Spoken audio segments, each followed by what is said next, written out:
yo quiero subir a lo más alto que yo pueda, solo para verte, mirar hacia ti y llamar tu atención. Para mí necesito de ti, Señor. Necesito de ti, oh Padre. Soy pequeño y nada más. Dame tu paz. Dejo todo para seguirte. Entra en mi casa, entra en mi vida, toca en mi estructura, sana todas las heridas, dame de tu santidad. Quiero amarte solo a ti, porque el Señor es mi gran amor. Haz un milagro en mí. Entra en mi casa, entra en mi vida, toca en mi estructura, sana todas las heridas, dame de tu santidad. Quiero amarte solo a ti, porque el Señor es mi gran amor. Haz un milagro en mí.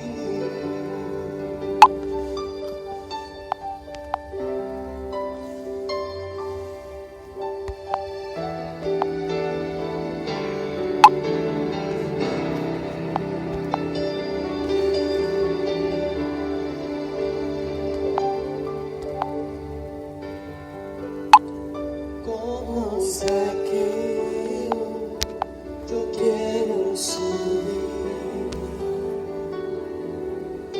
a lo más alto que yo pueda, solo para verte, mirar hacia ti y llamar tu atención. Para mí necesito de ti, Señor. Necesito de ti, oh Padre. Soy pequeño y nada más. Dame tu paz. Dejo todo para seguirte. Entra en mi casa, entra en mi vida, toca en mi estructura, sana todas las heridas, dame de tu santidad. Quiero amarte solo a ti, porque el Señor es mi gran amor. Haz un milagro en mí.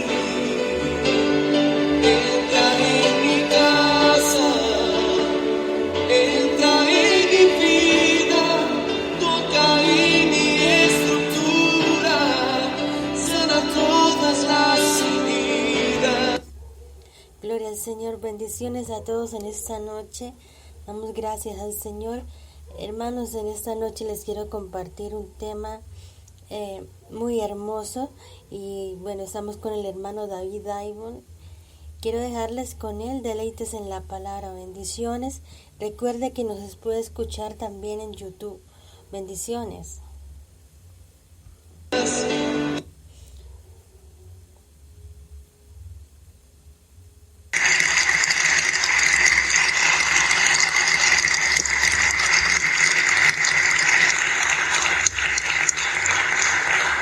En esta oportunidad quiero con todo el corazón agradecerles por toda la hospitalidad que por tercera vez ustedes me han brindado en su nación.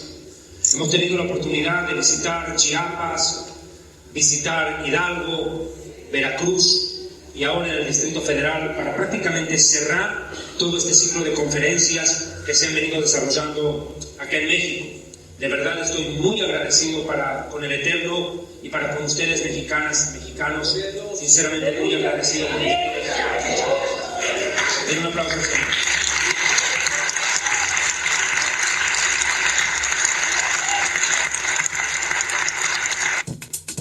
Ya está a su disposición el nuevo libro Real Sacerdocio y el Glorioso Santuario de Dios. Conozca el verdadero simbolismo y significado espiritual de este tema. Un valioso aporte para el enriquecimiento espiritual y doctrinal del pueblo de Dios. Las fuentes bíblicas, históricas, talmúdicas, rabínicas y aporte de grandes intérpretes bíblicos y teológicos hacen de esta obra un libro diferente. Real Sacerdocio y el Glorioso Santuario de Dios. Escrito por el doctor David Diamond. Adquiéralo a través del correo ritamarconi@historiadelfuturo.tv. Teléfono convencional 00-593-2-3133-203. Celular 00-593-984-64-2442. Real Sacerdocio y el Glorioso Santuario de Dios. Adquiérelo ya. En esta oportunidad deseo desarrollar y presentar un tema que tiene que ver mucho con el sacerdocio. Frecuentemente nosotros repetimos hasta el cansancio que somos una nación santa, un real sacerdocio. Y comprendemos que Jesús, no solamente es el Mesías, no solamente es el más grande profeta de todos los que han existido en la tierra, sino que también Él tenía sobre sí dos oficios más: el de rey, descendiente de David, de la tribu de Judá, pero curiosamente trae sobre sí un sacerdocio. En pocas palabras, el Mesías junta sobre sus hombros el oficio de Salvador, de profeta, de rey y de sacerdote, pero no cualquier sacerdote, sino de lo que nosotros en hebreo llamamos Cohen Gadol, el sumo sacerdote, y no un sacerdote de la tierra, sino un sacerdote sumo, celestial. En una ocasión se encontraron dos maestros, un rabino de la tierra y el rabino del cielo. En Juan está narrada la historia. Yeshua le dice resueltamente a Nicodemo: eres tú rabino de Israel, maestro, rabí, perteneciente al Sanedrín, al consejo de los 70 sabios de la nación, y no entiendes lo que es nacer de nuevo. Imagínate tú, con una sola pregunta, el rabino celestial aplastó todo el conocimiento y la sabiduría de un rabino terrenal, con una sola pregunta. Yeshua, no solo como maestro, el más grande de la historia, sino como sumo sacerdote, se presenta en la Biblia, y no según el orden de Leví, según el cual venía la descendencia sacerdotal de la nación de Israel. Como ustedes conocerán, la nación de Israel estaba distribuida en 12 tribus, pero sin duda dos tenían un papel protagónico muy diferente, muy especial, con un sabor distinto dentro de la nación. La tribu de Judá aportando a los reyes y la tribu de Leví aportando a los sirvientes, a los sacerdotes, a todo lo que tiene que ver con la entrega, el servicio y la administración del tabernáculo en honor a Dios y en servicio al pueblo. Yeshua viene con un sacerdocio diferente, viene con un sacerdocio superior, supremo, perfecto, celestial, un sacerdocio según el orden de Melquisedec.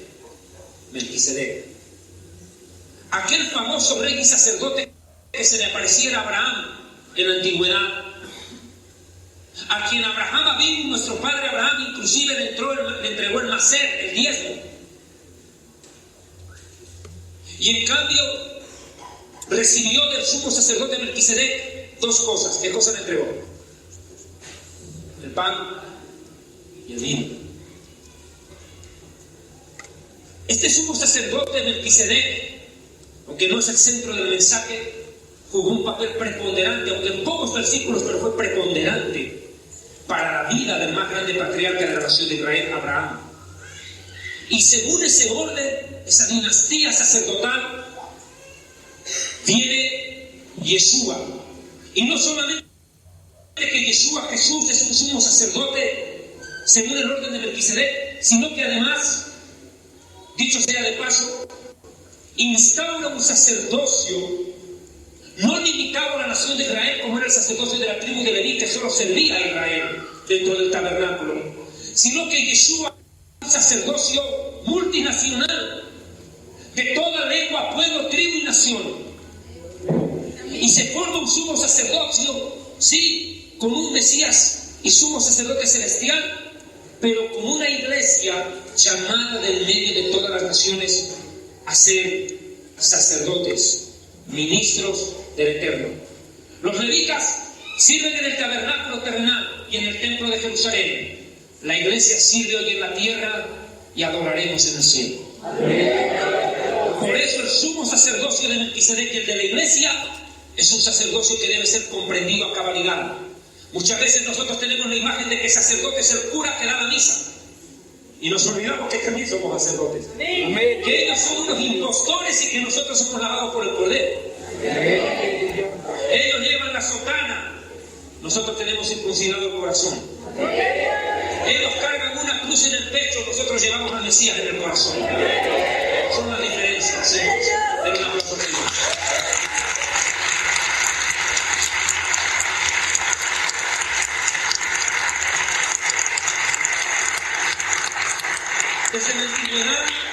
Desde la antigüedad y en medio de la nación de Israel, el sacerdocio jugaba un papel relevante. La Biblia está plagada de hombres que presentaron ofrendas al Eterno. Abraham presentó ofrenda, pero sin ir muy lejos tuvo que presentarle el mismo Caín y Abel. Todos los grandes personajes de la Biblia levantaron altares y entregaron ofrendas al Señor. El mismo Job, el rey David, ni qué decir de los patriarcas, como Moisés. Definitivamente, las ofrendas jugaban un papel preponderante dentro de ese sacerdocio que poco a poco fue constituyéndose desde la antigüedad, que tomó cuerpo en la tribu de Leví, pero que después llega hasta la iglesia, hasta la Kehilá, hasta la gran asamblea que el Mesías levanta en medio de los pueblos. Pero de todos los oficios sacerdotales de la nación de Israel, se destacan varios en el libro de Baikra o de Levítico. Por ejemplo, la ofrenda del holocausto, Olá en hebreo, la de Shelamim, la de paces, la de Asham, ofrenda por la culpa, por decirlo, o la de Hatat, que es la ofrenda por el pecado, o la ofrenda de Todá, las gracias al Eterno. Pero también dentro de la nación de Israel había que presentar corderitos todos los días, lo que se conoce como servicio diario, sacrificio continuo, que tenían que presentar a los sacerdotes todos los días al Eterno, el sacrificio continuo. Pero hubo uno, y también, por qué no decirlo, el de la vaca roja, que eso lo enseñaré en Colombia ya en pocos días más, en la ciudad de Cali. Tengo que filmar ese programa si el Señor me da la vida. Pero el sacrificio de la vaca roja es un sacrificio importantísimo, porque consagra a los sacerdotes para el ministerio. Pero hubo un ministerio, un sacrificio, una ofrenda y un servicio sacerdotal que marcaba una vez al año la diferencia en toda la nación de Israel. Y se lo conoce dentro de nuestro pueblo de Israel con el nombre de Yom Kippur. El Yom Kippur, el día del perdón. La palabra en hebreo Yom significa día, Kippur significa expiación, perdón. El día de la expiación, que por cierto, y lo digo claro, en este momento recuerdo y viene memorial, Hace pocos días atrás, la Organización de Naciones Unidas solemnemente ha declarado al Yom Kippur como un día sagrado para el mundo entero. También la gente dirá, ¿por qué es Yom Kippur? ¿Quieren que Hanukkah? No, mijito. El Yom Kippur para nosotros los judíos es más sagrado día que la misma Pascua. Es mucho más sagrado. Porque el Yom Kippur era nada más y nada menos que el día en el cual el sumo sacerdote en el tabernáculo, y después son los días del templo, ingresaba con sangre una sola vez en el año hasta el lugar santísimo y ministraba delante del Aarón HaKodesh, el arca sagrada, el arca de la alianza. No cualquiera podía entrar hasta el lugar santísimo. El único que tenía permiso de entrar cuando quisiera era Moisés. Moisés entraba el rato que le daba la gana, pero el que se metía sin permiso de Dios moría en el acto. El lugar santísimo representa el trono mismo de Dios, representado por el arca de la alianza y por encima la cubierta que era llamada el propiciatorio, que era el lugar más sagrado del tabernáculo, donde sí descendía la gloria y la presencia de Dios. Dios le dijo a Moisés: hablaré contigo cara a cara, me manifestaré a ti en medio de los dos querubines, dice que cubrieron el propiciatorio. Desde ahí hablaba Dios. Las más grandes visiones de los sacerdotes tenían lugar en el día de Yom Kippur, cuando entraba el sumo sacerdote hasta el lugar santísimo y Dios le hablaba. Solo por poner un ejemplo, el ángel que se le aparece al padre de Yohanan, de Juan el Bautista, se le aparece el ángel ahí, lo deja mudo, en el lugar santísimo, tuvo un encuentro. Son cosas que en la Biblia a veces uno pasa de largo, no comprende esos detalles. Pero como quiera que esta conferencia es bastante extensa, comenzaré diciendo lo siguiente. Todo lo que los sacerdotes de Israel hacían hasta el más mínimo detalle no era un rito cualquiera, era la figura y la sombra, la perspectiva espiritual de lo que el Mesías siglos más tarde haría en el santuario celestial. Y mato dos pájaros de un tiro, porque una secta muy conocida en América Latina y en el mundo, y ustedes, mis amigos televidentes, también saben de ellos, se llama la Iglesia Adventista del Séptimo Día, fundada así por una mujer de origen judío, Elena G. White. Dice que Jesús recién entró en el siglo XVII al cielo. La pregunta es: ¿qué cosa estuvo haciendo Jesús ahí arriba? Murió, resucitó y tuvo que hacer horas hasta el siglo XVII para poder entrar. Yo me imagino Jesús, falta un siglo, no puedo entrar. El ángel Gabriel, Jesús dice al Padre que esperes un cachito, que hasta el siglo XVII recién te va a dejar entrar. Pero eso es lo que predican ellos. Por ejemplo, predican que el famoso chivo expiatorio es el diablo, el Azazel. ¿Usted escuchó de eso? ¿Sabía usted que los adventistas del séptimo día creen que el chivo expiatorio es el diablo? Semejante doctrina. Si eso fuera así, entonces el diablo es nuestro co-salvador. Termina siendo un redentor, casi un Mesías. Por eso hoy, en esta conferencia, que no sé cuánto va a tardar, voy a desarrollar en lo más pulido, en detalle, este tema del día de la expiación. Y desde ya me voy adelantando, va a servir como corolario a una conferencia que alcanzó casi 300,000 visitas en internet, y la filmé hace 2 años en la República de El Salvador, en la ciudad de Santa Ana. Esa prédica se tituló La bendita sangre del Cordero.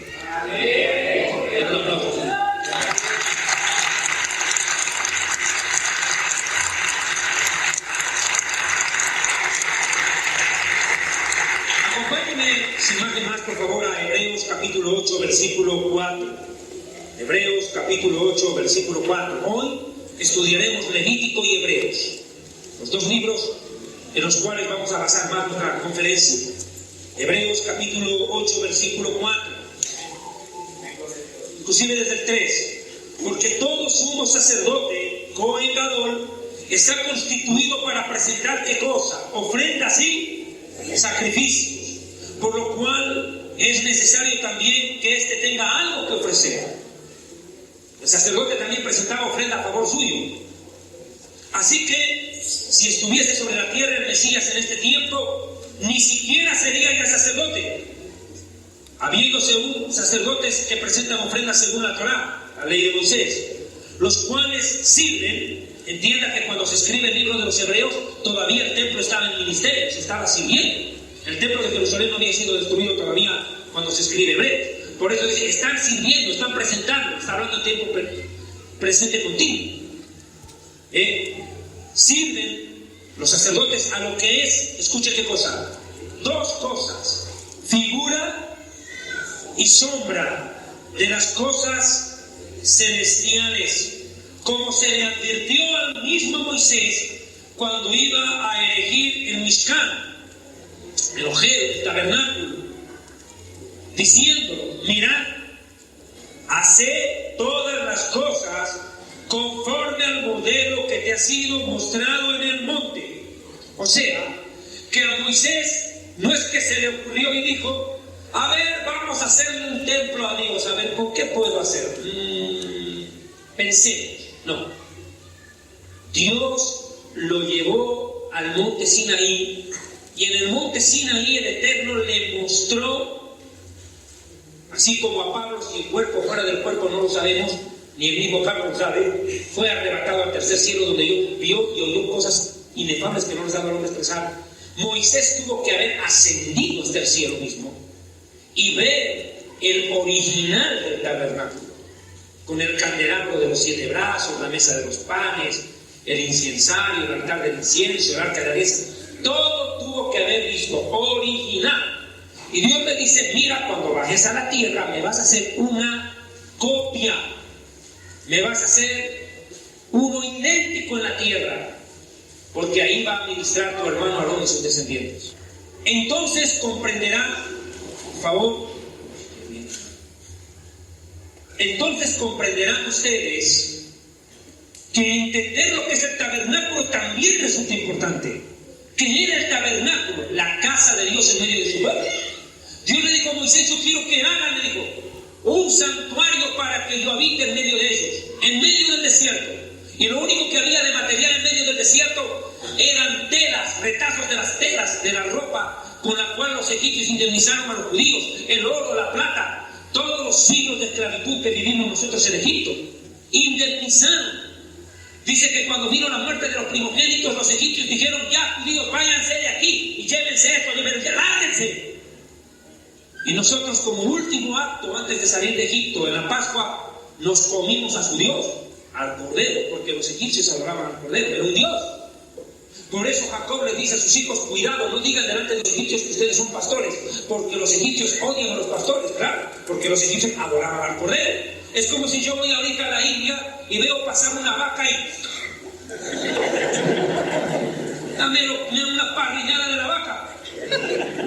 Para los hindúes eso es una ofensa, una blasfemia, porque piensan que es una persona que está en proceso de reencarnación. Imagínense ser una parrillada de suegra reencarnada. Terrible, imagínense una suegrita reencarnándose en la vaca.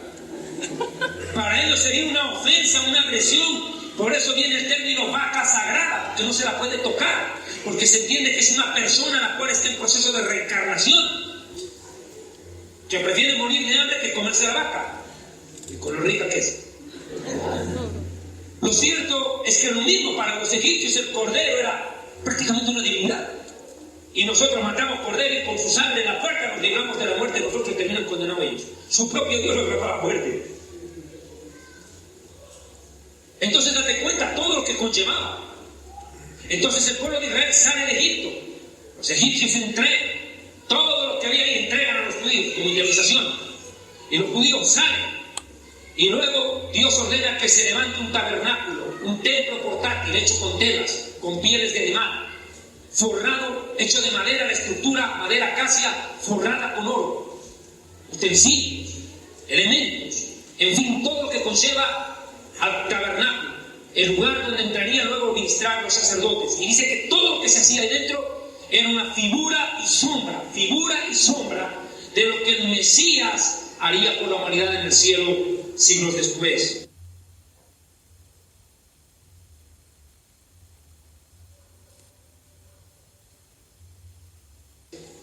Por eso el ministerio del Mesías, verso 6, dice: pero ahora tanto mejor ministerio es el del Mesías Yeshua, suyo, por cuanto es mediador de un mejor pacto, establecido sobre mejores promesas. Dice que es un mediador. Y aquí yo quiero que me entendas algo. Dos ministerios marcan a la nación de Israel: el del profeta y el del sacerdote. Profeta y sacerdote. El único humano, el único nacido de entre mujeres, escuche bien, que tuvo ese ministerio en medio de la tierra fue Juan el Bautista. Por eso la Biblia dice, claro, la ley y los profetas llegan hasta Juan.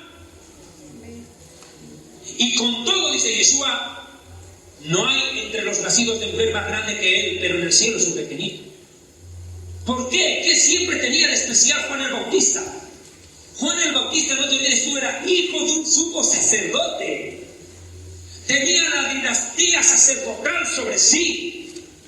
Era hijo de un sumo sacerdote. Por tanto, el sacerdocio de Leví estaba en su sangre. Era un levita de sangre, pero también profeta, por cuanto fue llamado a preparar el camino del Señor y anunciarle a Israel que el Mesías vino. Mira, con semejante ministerio, con tremendo ministerio, doble ministerio, profeta y sacerdote, viene Juan el Bautista y hace lo que ni Moisés pudo hacer. No pudo hacerlo Isaías, ni Jeremías, ni Ezequiel, ningún santo profeta de la antigüedad. Hubieran dado lo que sea por tener el honor de decirle a Israel: este Mesías, he aquí el Cordero de Dios, que quita el pecado del mundo. Ese privilegio, ese gran honor otorgado desde el cielo, no les fue proferido ni conferido a ninguno de los grandes profetas de Israel, ni siquiera sacerdotes como Ezequiel, que Ezequiel era un sacerdote. No, mi amigo, el Eterno se lo reservó para Juan el Bautista. Por eso el ministerio de Juan es el más grande de los ministerios al finalizar lo que se conocería como el Antiguo Pacto. Porque él, como levita, ve a Jesús acercarse a las aguas y dice: no soy digno de desatar las sandalias de tus pies, no puedo ni acercarme. Y dice: más bien tú bautízame a mí, tú purifícame. Y Jesús le dice: no, le dice, tienes que hacer lo que en justicia debes. Haz que se cumpla la escritura, le dice. Y Juan el Bautista, en el momento en que se acerca a Jesús, y Jesús se levanta de las aguas y se abre el cielo, gloria a Dios, y desde las alturas, Abba Shalanu, Padre nuestro, el Bacol en hebreo habla y dice: este es mi Hijo amado, en quien tengo complacencia. A él oí. Ese momento, los cielos se estremecen con la voz del Padre, y la tierra y el sacerdocio de Israel se postra ante el más grande sacerdote del cielo, el Mesías. En el momento en que Juan el Bautista sumerge en las aguas a Jesús, y Jesús sale de las aguas, y encima desciende el Espíritu Santo como una paloma. gloria a Cristo. En ese momento Juan el Bautista está diciendo: el sacerdocio de Leví que está en mi sangre, hasta aquí llegó. Jesús toma la posta, esto te pertenece. Reconoce un sacerdocio superior. Juan está reconociendo con eso que como sacerdote los levitas presentaron ofrendas, sacrificios, todo chévere, pero como broche de oro, un descendiente de Leví, sacerdote, hijo de